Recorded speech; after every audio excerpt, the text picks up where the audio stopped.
kan kita tidak bisa, jadi hari ini kita ganti ya. Nah, materi yang ingin saya sampaikan malam ini yaitu terkait dengan pentingnya etika bisnis. Ya. Pentingnya etika bisnis. Jadi kita tentu tidak ingin di Indonesia ini menghasilkan pengusaha-pengusaha yang dalam tanda petik gitu ya, hanya sekedar mengejar keuntungan ya, dengan mengorbankan pihak-pihak lain misalkan. Nah ini tentunya tidak boleh seperti itu. Jadi entrepreneur yang sejati memang tujuannya memaksimalkan profit, tetapi tetap mempertahankan atau menjaga kaidah-kaidah bagaimana mereka melakukan bisnis itu tanpa ada kerugian yang diderita oleh pihak lain. Nah, Anda kan lagi viral nih, siapa? Doni Salaman ya. Boleh kaya. Tapi kan ternyata kalau kekayaan itu hanya hasil dari dalam tanda petik, misalkan penipuan sehingga banyak orang yang menjadi korban, menurut kalian itu etis atau tidak? Tentu tidak kan? Ya.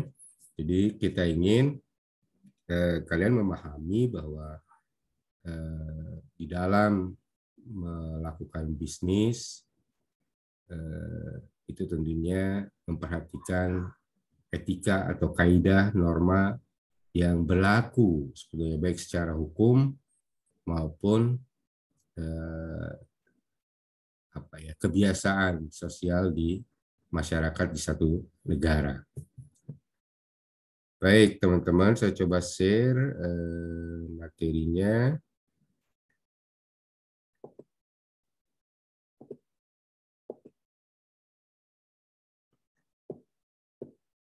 Sudah kelihatan ya? Sudah, Bro. Sudah, Bro. Nah, baik. Jadi kita akan bahas terkait dengan etika bisnis, apa, mengapa, bagaimana, kapan itu harus diterapkan, lalu siapa yang harus menerapkan, dan di mana itu harus diterapkan. Jadi kita akan bahas what, why, when, who, dan how-nya. Ya. Nah, teman-teman, etika bisnis ini kalau dilihat atau dipelajari dari sisi definisinya, ya, etika itu berasal dari bahasa Yunani secara epistemologi, asal-usul kata, yaitu ethos. Artinya kebiasaan atau watak seseorang ataupun sebuah organisasi. Nah, ada yang sedikit bersinggungan dengan kata etika itu adalah kita bicara terkait dengan moral. Kalau kita bisa bicara kebiasaan atau watak ya, kita bicara terkait dengan moral. Ini juga dari bahasa Latin mos ya, jamaknya mores, artinya cara hidup atau kebiasaan atau adat.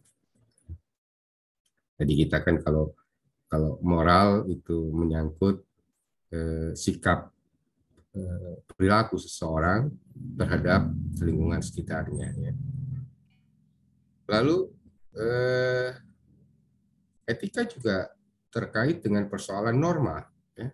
Norma yang dalam bahasa Inggris terminologinya norms, ya, berarti aturan atau kaidah. Lalu ada value atau nilai, ya, berarti konsep tentang baik dan buruk, ya, berkenaan dengan proses atau hasil nantinya. Ya. Jadi value. Jadi keempat terminologi atau kata-kata ini akan selalu berhubungan. Etika pasti terkait dengan bagaimana kita menjaga moral ya, di dalam berbisnis agar tidak merugikan pihak lain. Norma, ada aturan-aturan tertentu di mana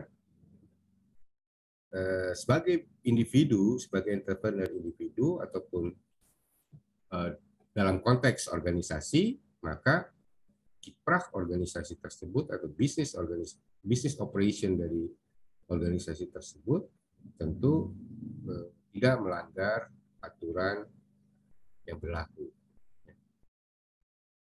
Terakhir, value. Value itu artinya kita bisa menentukan apakah suatu tindakan itu baik atau buruk.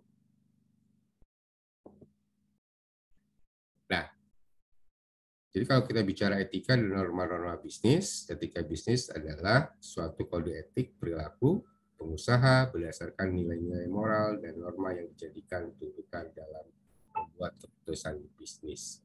Maka di sini ada perilaku etik, ya, nilai-nilai moral, dan norma yang dijadikan tuntutan dalam membuat keputusan bisnis. Artinya ketika Anda sebagai entrepreneur mau mengambil keputusan bisnis, pertimbangkan baik-baik apakah hasil dari keputusan kita itu akan merugikan orang lain, pihak lain, atau tidak.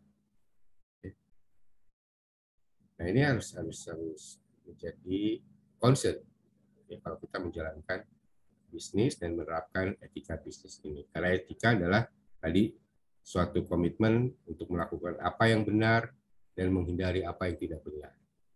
Artinya bisnis yang kita lakukan itu tidak merugikan orang lain, tidak merugikan customer, tidak merugikan supplier, tidak merugikan karyawan, tidak merugikan investor, tidak merugikan pemerintah, gitu ya. Ini harus dijaga. Ini kan pentingnya etika bisnis. Nah, karena etika bisnis itu berperan penting dalam memberikan trust. Bisnis itu adalah trust.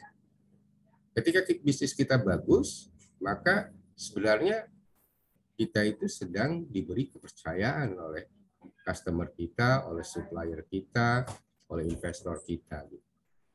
Nah, sekali Anda di dalam berbisnis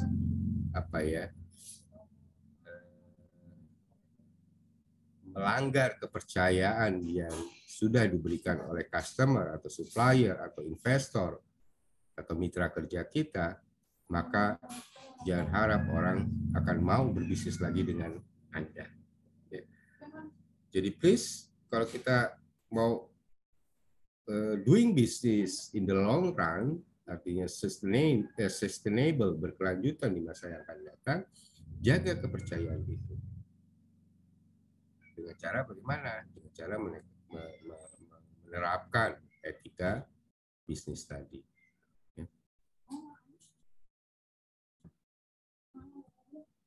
Nah, ada dua kelompok stakeholder yang harus kita jaga sebetulnya. Dan kita harus dapat kepercayaan dari mereka. Yang pertama, internal perusahaan itu sendiri. Di situ ada karyawan, ada manajemen, ada pimpinan perusahaan. Masing-masing fungsi dari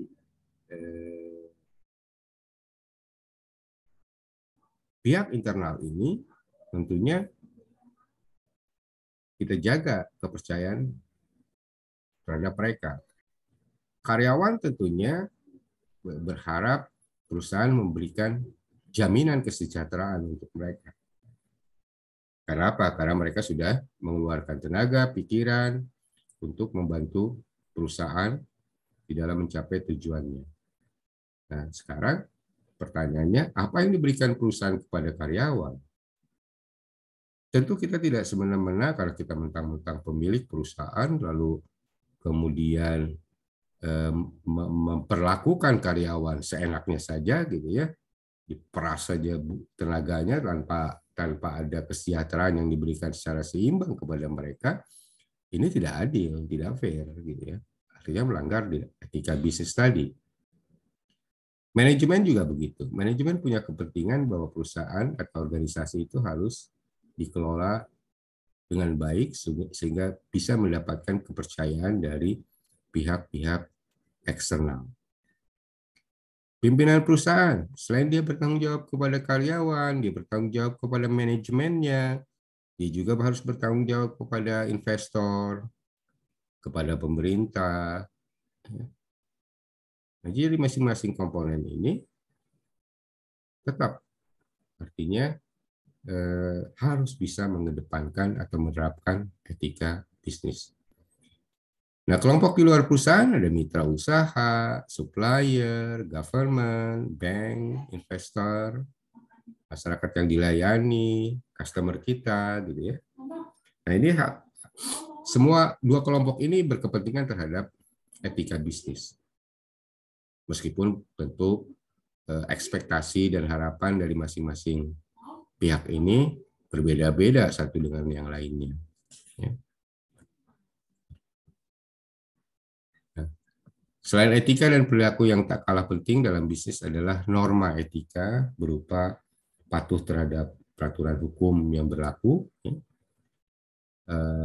patuh terhadap kebijakan dan prosedur organisasi yang ditetapkan, terutama bagi kelompok internal tadi, moral, sikap, mental individu yang harus seimbang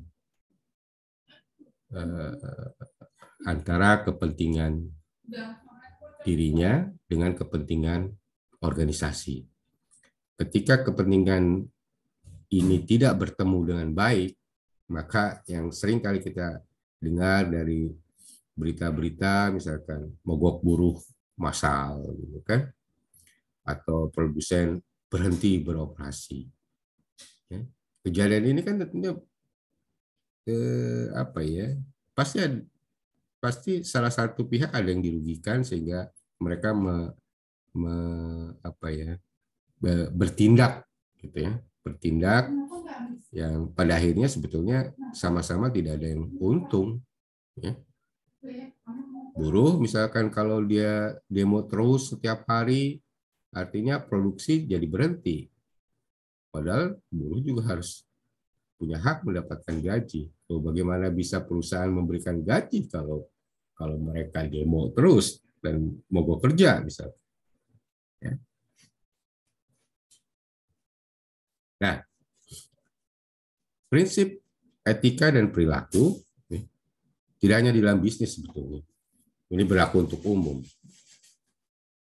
10 prinsip ini kalau Anda pegang dengan baik, maka insya Allah ke depan Anda bisa jadi seorang yang sukses, individu yang sukses. Kalaupun Anda mau bekerja sebagai karyawan, akan menjadi karyawan yang sukses. Kalaupun Anda mau berwirausaha, maka 10 prinsip ini kalau dipegang teguh dengan baik dan dijalankan, itu membuat Anda akan menjadi sukses sebagai entrepreneur.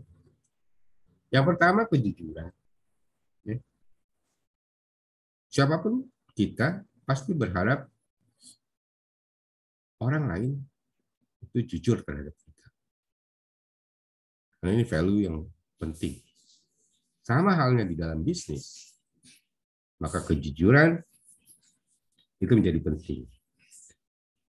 Jangan menjual produk yang sebetulnya cacat, ditutup-tutupi, gitu ya, karena ingin dapat keuntungan besar, sehingga produk cacat ini dijual ke konsumen, ya. Konsumen tidak tahu, gitu ya. Tapi dampak misalkan ada berakibat fatal bahwa konsumen telah mengkonsumsi produk yang kita tutupi cacatnya, lalu berdampak buruk terhadap kesehatan konsumen, nah kita bertanggung jawab, artinya kita tidak jujur. Memegang prinsip integritas, artinya selalu taat atau patuh terhadap aturan-aturan yang berlaku atau kebijakan-kebijakan yang sudah ditetapkan oleh organisasi. Memelihara janji, jangankan di bisnis, kita orang Muslim, kalau kita sudah berjanji ya harus dipenuhi kan, janji kepada orang, karena janji ini akan dituntut pertanggungjawabannya ketika Anda tidak menepati janji tersebut di akhirat nanti. Kesetiaan, fidelity. Kalau kita posisi sebagai karyawan, maka kita harus loyal terhadap organisasi. Setia terhadap organisasi. Nah, ketika kita bicara sebagai pemilik bisnis, maka upayakan kita fokus terhadap bisnis kita sendiri. Ya. Tidak berpaling ke lain jenis bisnis yang memang tidak kita kuasai. Selalu saya ingatkan kalau berbisnis itu jangan hanya karena melihat orang lain berbisnis sukses, kemudian kita merasa yakin bahwa kalau bisnis itu kita terapkan, terus kita bisa berhasil juga seperti mereka. Belum tentu. Kewajaran, fairness, ya, suka membantu orang lain, ini jelas. Hormat kepada orang lain, respect to other. Ya. Warga negara yang bertanggung jawab, bagaimanapun kita tidak hidup sendiri di dunia ini, atau di negara ini. Kita hidup bermasyarakat, kita hidup bernegara, maka seorang warga negara yang baik, dia harus bertanggung jawab. Mengejar keunggulan, tidak semata-mata untuk mengejar keuntungan, ya, tetapi yang dia cari, yang kita harus cari adalah pursuit of excellence. Ya. Kalau kita unggul di satu bidang, misalkan Anda jago di bidang akuntansi, kalau itu terus ditekuni, orang lain akan tahu dan akan respect kepada Anda bahwa Anda memang ahli di bidang akuntansi. Kalau Anda berbisnis di bidang kuliner, tekuni itu, passion di situ, sehingga terkenal, Anda ini memang pengusaha kuliner. Jadi bisnis kita itu identik dengan diri kita. Dapat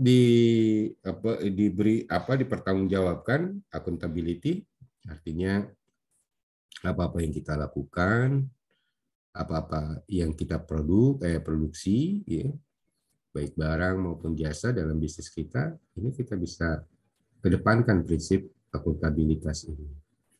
Nah, 10 prinsip ini kalau dijaga dengan baik, maka tadi saya katakan kalau Anda berbisnis, maka bisnis Anda akan sukses. Kalau Anda bekerja, maka Anda akan menjadi karyawan yang sukses. Nah, mempertahankan etika dan tanggung jawab di dalam perusahaan.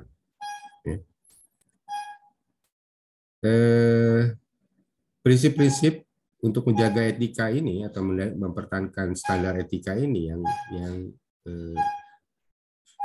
saudara-saudara harus bisa pahami dan juga hayati.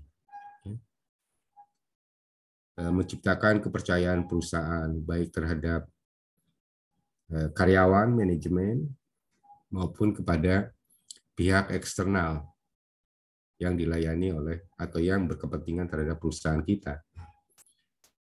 Jalankan kode etik, jadi kode etik itu hanya bukan semata-mata dibuat gitu ya, tapi tidak pernah dieksekusi, tidak pernah disosialisasikan sehingga orang tidak tahu gitu. Ini harus diterapkan. Kalau sudah kita buat kode etik, apa yang boleh dilakukan, apa yang tidak boleh dilakukan oleh karyawan misalnya di dalam perusahaan. Lindungi hak perorangan.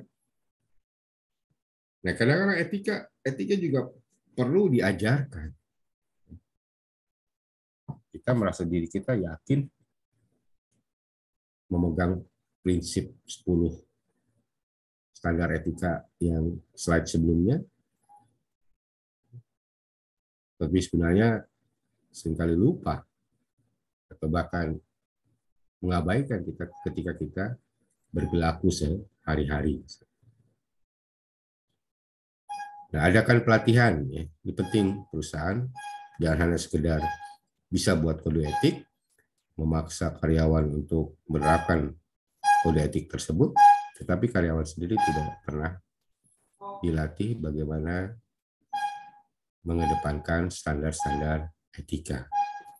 Lakukan audit etika secara periodik, ini yang jarang dilakukan oleh perusahaan-perusahaan. Dianggapnya itu buang-buang waktu saja gitu. Padahal sebetulnya ini penting. Pertahankan standar yang tinggi tentang tingkah laku, jangan hanya aturan. Percuma aturan yang bagus-bagus, tapi kalau misalkan itu juga dilanggar, gitu, menjadi sesuatu yang tidak bagus bagi budaya yang ada di organisasi tersebut. Hindari contoh etika yang tercela, ciptakan budaya komunikasi dua arah. Kalau Anda sebagai pemimpin,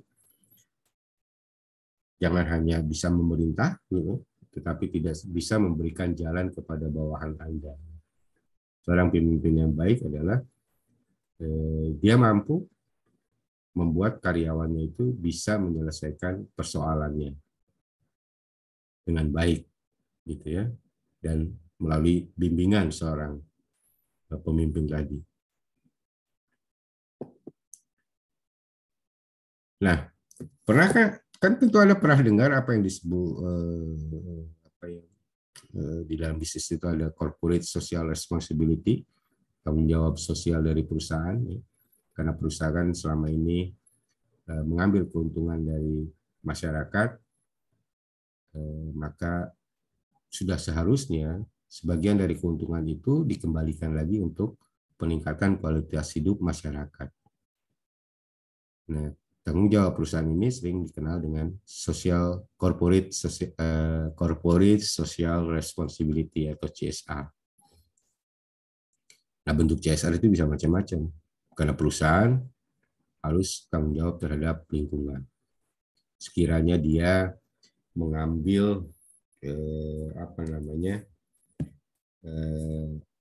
raw material dari lingkungan, maka sudah seharusnya ada kewajiban perusahaan tersebut untuk tidak merusak lingkungan akibat bisnis yang dijalankannya. Tanggung jawab terhadap karyawan, pastikan karyawan kesejahteraan, hak dan kewajibannya seimbang terpenuhi. Tanggung jawab terhadap investor, ya tadi akuntabilitas. Kalau perusahaan untung, ya disampaikan. Kalau perusahaan rugi, ya disampaikan, gitu. Jangan ditutupi ketika untung tidak mau disampaikan ke investor, tapi ketika rugi baru itu disampaikan ke investor. Kan nggak fair. Tanggung jawab terhadap pelanggan. Makanya kan ada aturan-aturan yang misalkan terutama produk obat ya, itu kan ada indikasi-indikasi gitu harus disampaikan gitu. Ada efek-efek kalau minum obat ini itu harus disampaikan meskipun itu tertulis kecil gitu ya, tetapi disampaikan kepada konsumen sehingga konsumen aware, sadar kalau dia mengkonsumsi ini dalam kondisi misalkan sedang tekanan darah tinggi, kan ada indikasi-indikasinya di situ. Nah, jangan ditutup-tutupi.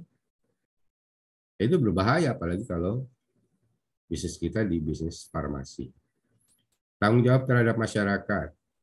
Ya tadi, kalau kita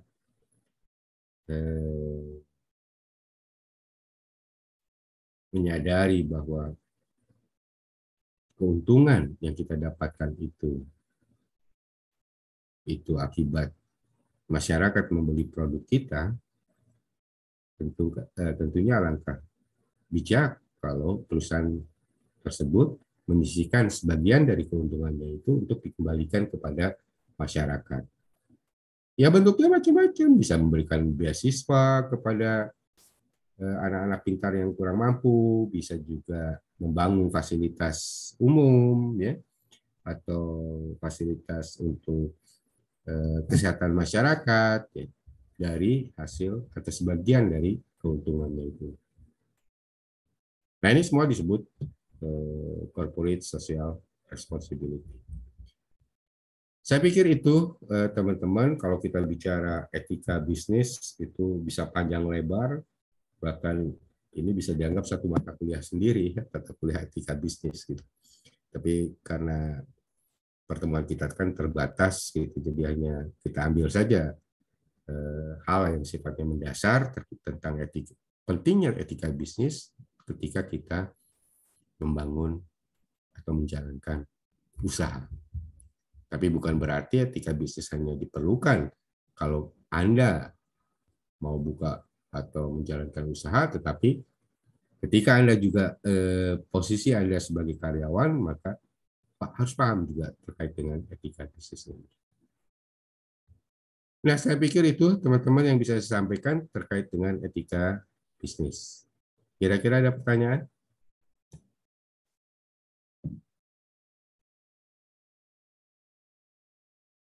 Silakan.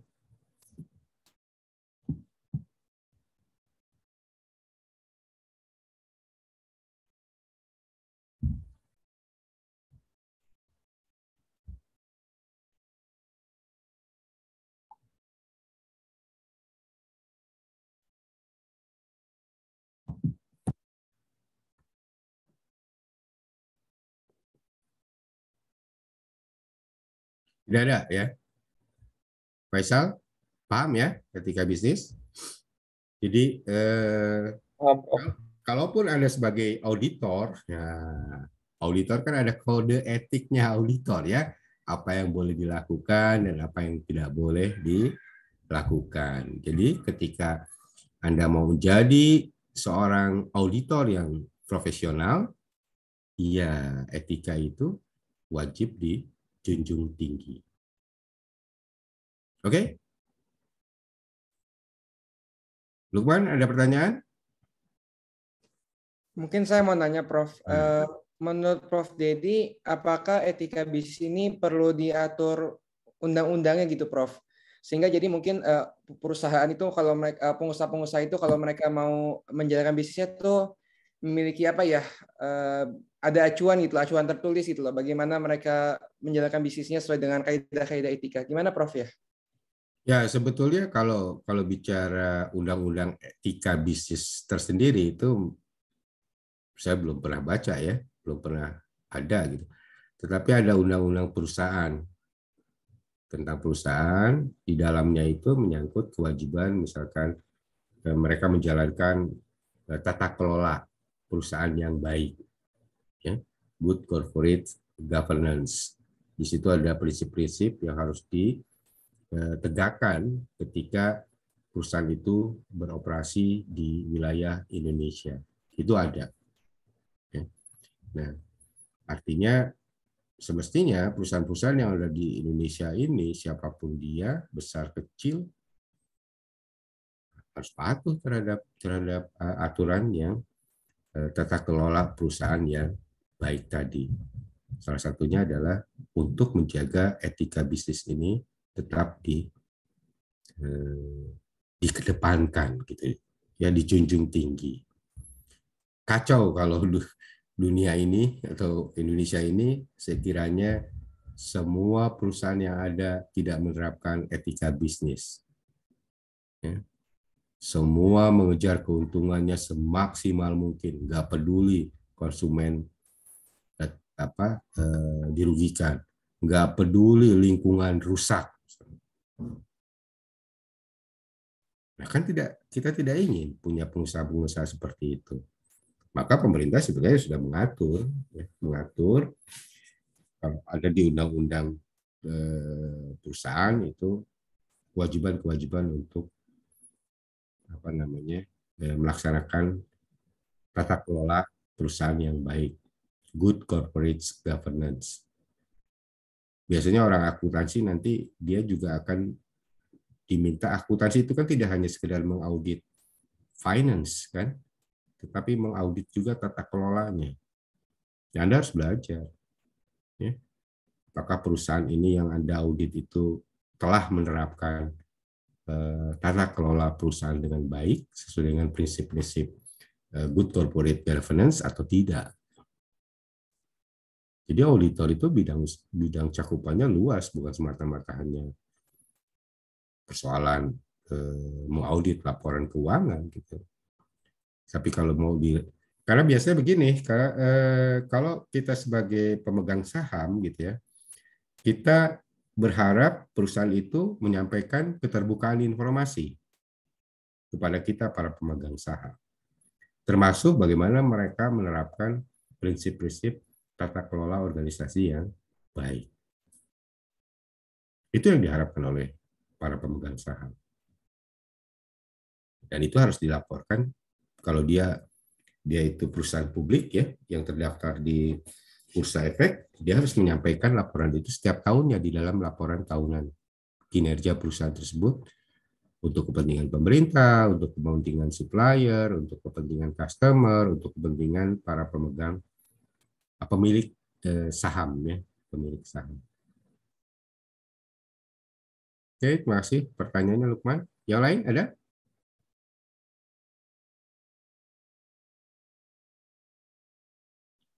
Baik, kalau tidak ada kita cukupkan dulu ya sampai sekian untuk materi etika bisnis dan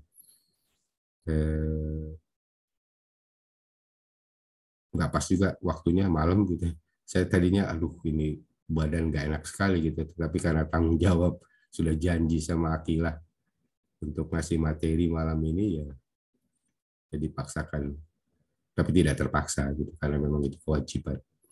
Baik, terima kasih teman-teman untuk kesediaan waktunya mengikuti kuliah tambahan meskipun singkat. Sepertinya Anda diminta nanti memperkaya lagi materi terkait dengan etika bisnis ini.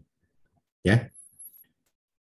Oke, kalau tidak ada pertanyaan jangan lupa absensi malam ini dan kita ketemu lagi minggu depan ya. Minggu depan pertemuan keberapa Akila? Ke-10, Prof. 10. Udah presentasi belum ya? Belum, kata Prof. Dedi mulai pertemuan 11. Oke, berarti masih ada beberapa pertemuan lagi ya? Iya, Prof. Oke, sampai ketemu hari Rabu minggu depan. Assalamualaikum warahmatullahi wabarakatuh.